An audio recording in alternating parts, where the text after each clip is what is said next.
Hi everybody, welcome back to the channel. Today's video is about front-wheel drive CV axles, my experience buying some cheap aftermarket ones, and my opinion as to why you shouldn't do the same.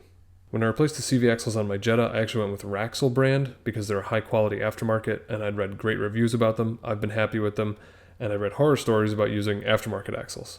Unfortunately, they only service a limited number of brands. So if you can't get Raxle brand, you're stuck with gambling on an aftermarket, rebuilding the OEM, or buying OEM, which can be very expensive. I tried the aftermarket axle route on the Volvo and it didn't pan out.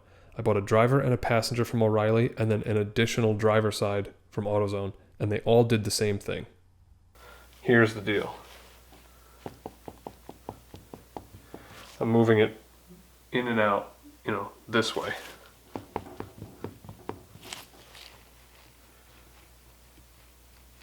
There's no play in the OEM one. I'm not getting any sound moving it.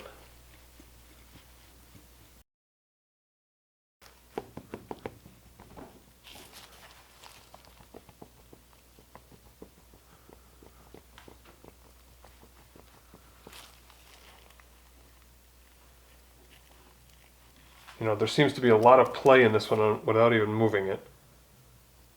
Not even the joint moving.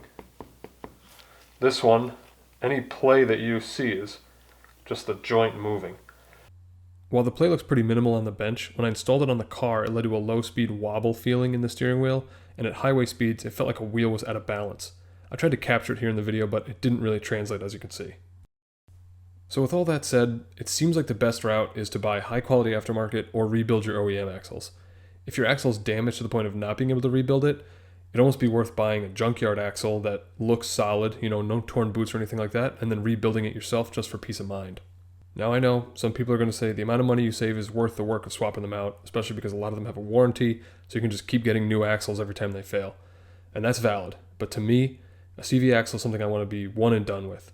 I want to do it and not worry about it again, because not only is it the work to get the axle in and out, but you might need an alignment after you're done. If you're disconnecting the ball joint, disconnecting the strut from the knuckle to get that axle out, your alignment could be messed up and now you're back in the alignment shop every time. So at what point did you spend the time to rebuild an axle or spend the money to just buy the OEM one that you know is going to be good?